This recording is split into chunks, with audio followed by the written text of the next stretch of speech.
Assalamualaikum warahmatullahi wabarakatuh. Selamat pagi. Yang saya hormati Dewan Juri, rekan-rekan tim pro dan kontra, serta seluruh penonton yang menyaksikan video kali ini. Perkenalkan, kami dari tim Aksara Merapi, BR8, Geli Batch 5. Perkenalkan, saya Iksan Pratama yang akan menjadi pembicara pertama sekaligus moderator pada video kali ini. Video kali ini, kita akan membahas mosi yang sangat relevan dan krusial, yaitu realisasi energi bersih di Indonesia. Tahukah kalian, di Indonesia hampir 14% dari total konsumsi energi kita saat ini berasal dari sumber energi baru dan terbarukan? Padahal target kita mencapai 19,5% pada tahun 2024 dan kemudian 23% pada tahun 2025. Angka-angka ini menunjukkan bahwa masih ada jarak besar antara cita dan kenyataan. Sehingga topik realisasi energi bersih bukan sekedar soal apa yang kita inginkan, melainkan soal apa yang sudah dilakukan dan seberapa jauh dampaknya. Inilah yang akan kita bahas bersama melalui berbagai sudut pandang, kebijakan, ekonomi, sosial, hingga aspek ekologi. Kedua rekan saya kali ini akan membahas lebih detail terkait pandangannya dari pihak pro dan kontra. Saudari Leni akan membahas tentang berkaitan dengan pihak pro yang akan menunjukkan bahwa Indonesia sudah siap dan sedang bergerak ke arah energi bersih. Kemudian akan dilanjutkan oleh saudara Lisa yang sebagai pihak kontra akan menyoroti bahwa realisasinya masih belum matang, banyak ketimpangan, serta perlu strategi yang lebih kuat. Sehingga mari kita renungkan pertanyaan besar ini. Apakah Indonesia benar-benar siap mewujudkan energi bersih secara nyata, atau kita masih dalam tahap membangun menuju masa depan yang rendah karbon? Baik, terima kasih. Mari kita dengarkan pemaparan pertama dari Saudari Leni sebagai pembicara kedua dari pihak pro, dan akan dilanjutkan oleh Saudari Lisa sebagai pembicara tiga pihak kontra. Saudara Leni, waktu dan tempat dipersilakan. Baik, terima kasih kepada rekan saya atas pemaparan pembukaannya yang sangat komprehensif ini. Menanggapi akan hal itu, saya ingin menegaskan bahwa Indonesia ini bukan hanya sedang membangun fondasi energi bersih, akan tetapi sudah mulai mewujudkannya secara nyata. Langkah-langkah transisi energi saat ini bukan hanya lagi sebatas rencana kebijakan, akan tetapi sudah diterapkan dalam berbagai proyek konkret di lapangan. Salah satu bukti paling jelas adalah pembangunan pembangkit listrik tenaga surya atau PLTS yang kini menjadi tumpuan utama dalam mempercepat realisasi energi bersih di Indonesia. Energi matahari adalah bentuk paling murni dari energi bersih karena tidak menghasilkan emisi karbon dalam prosesnya dan sumbernya ini tidak akan pernah habis. Indonesia dengan posisi salah satu negara dengan potensi energi surya terbesar di Asia Tenggara. Jika kita berbicara mengenai kesiapan, data menunjukkan bahwa Indonesia ini memiliki potensi yang sedang bergerak cepat. Dengan kondisi geografis tropis dan juga paparan sinar matahari rata-rata 4,8 kW meter persegi setiap harinya, Indonesia ini memiliki salah satu potensi tentang surya terbesar di dunia. Dan potensi ini tidak berhenti di atas kertas. Contohnya yaitu PLTS Terapung Cirata di Jawa Barat yang resmi pada bulan November 2023 ini. Dengan kapasitas 192 megawatt peak, proyek ini menjadi PLTS terapung terbesar di Asia Tenggara dan menjadi simbol nyata bahwa Indonesia ini mampu merealisasikan energi bersih dalam skala besar. Dari kesiapan tersebut juga diperkuat dengan dukungan kebijakan tegas dari pemerintah sendiri, yaitu melalui Peraturan Presiden Nomor 112 Tahun 2022.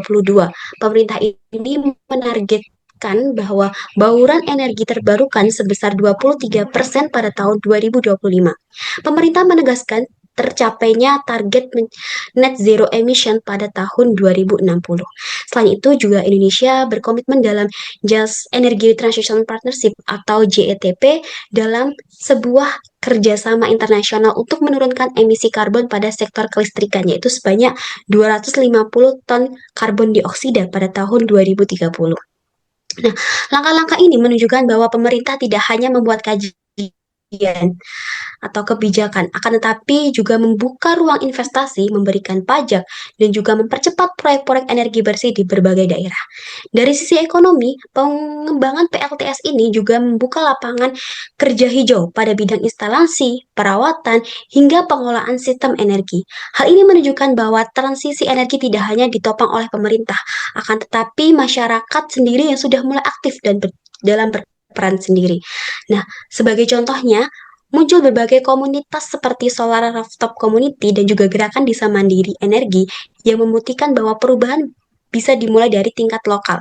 Kita juga bisa melihat meningkatnya minat masyarakat terhadap kendaraan listrik berdasarkan data Kemenperin hingga pertengahan 2025 tercatat lebih dari 150 unit kendaraan terdaftar di Indonesia yang turut menurunkan polusi udara di kota-kota besar. Nah, kondisi ini menunjukkan bahwa lapangan kerja hijau atau yang sering disebut green job, mulai dari teknisi pemasangan panel, manufaktur komponen surya, hingga industri penyimpanan energi. Nah, selain itu juga semakin banyaknya daerah di Indonesia yang mulai mandiri secara energi. Misalnya di Kabupaten Bantul, Yogyakarta, pemerintah itu bekerja sama dengan akademisi memasang PLTS untuk penerangan jalan dan juga pertanian, menggantikan mesin diesel yang sebelumnya menghasilkan emisi.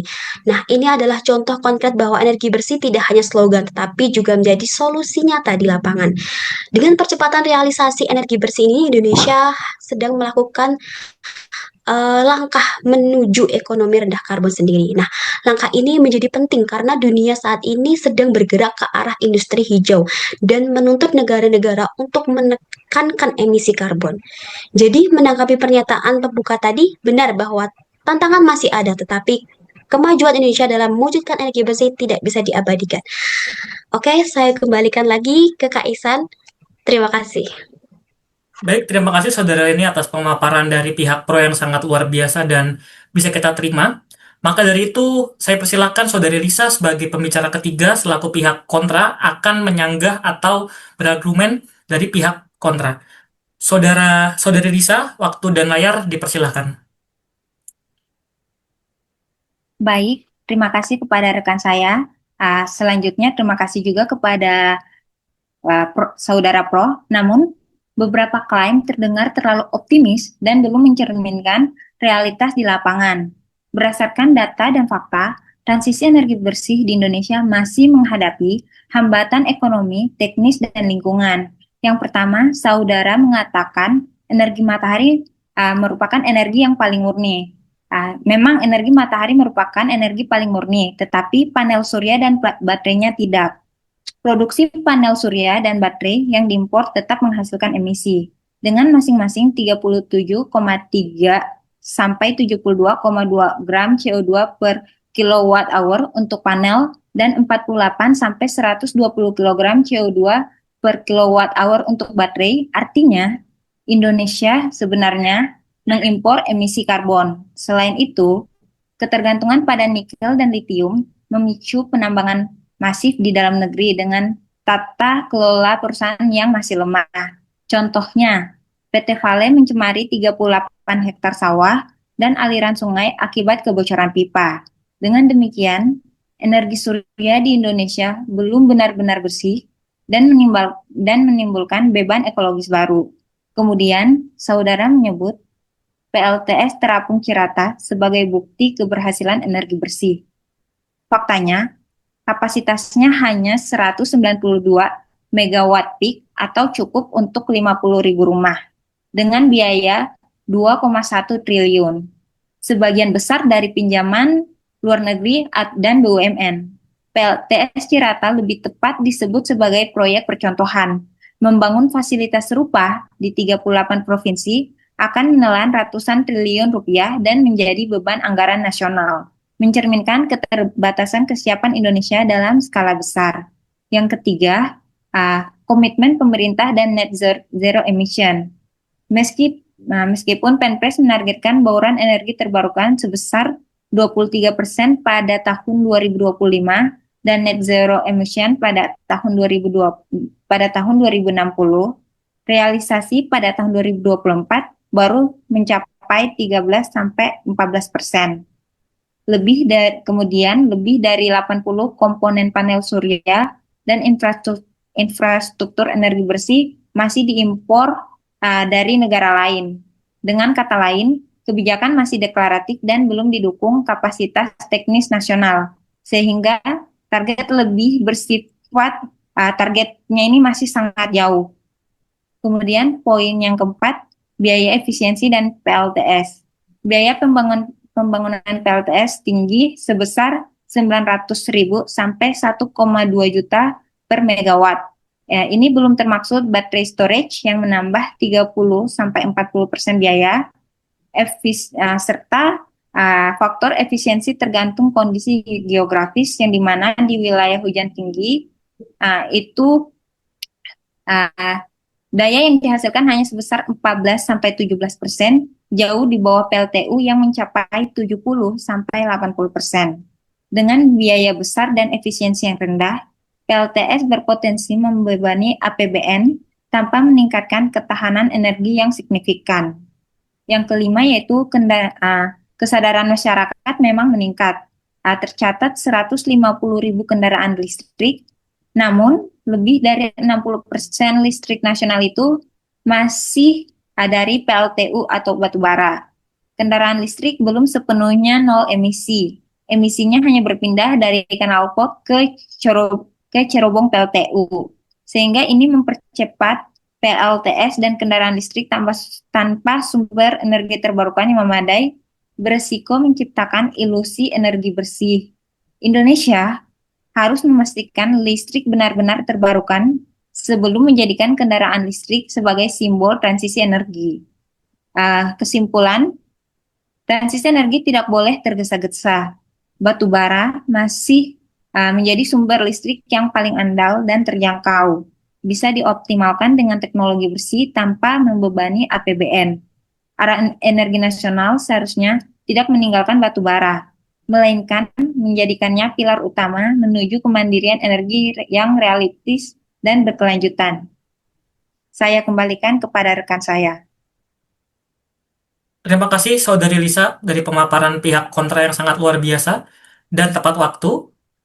Mari teman-teman kita lanjutkan ke opening closing statement dari saya. Jadi Dewan Juri yang terhormat dan teman-teman semua, perdebatan hari ini memperlihatkan satu hal, bahwa energi bersih bukan sekedar proyek, tetapi cermin dari arah bangsa. Kita tidak sedang berbicara tentang kapan kita mulai, karena langkah itu sudah dimulai. Yang perlu kita jaga adalah kecepatan dan arah perjalanannya. Apakah kita akan melangkah dengan mantap atau tersendat di tengah jalan karena kompromi jangka pendek? Maka mungkin hari ini kita tidak perlu memilih antara optimis atau pesimis. Yang lebih penting adalah realistis. Memahami capaian sekaligus mengakui kekurangan. Energi bersih bukan hanya soal listrik tanpa asap, tetapi tentang cara baru kita membangun masa depan yang lebih adil, lebih berkelanjutan, dan lebih manusiawi. Terima kasih. Sekian dari kami kelompok Aksara Merapi dari BR8 GLI 5 mengucapkan terima kasih. Wassalamualaikum warahmatullahi wabarakatuh.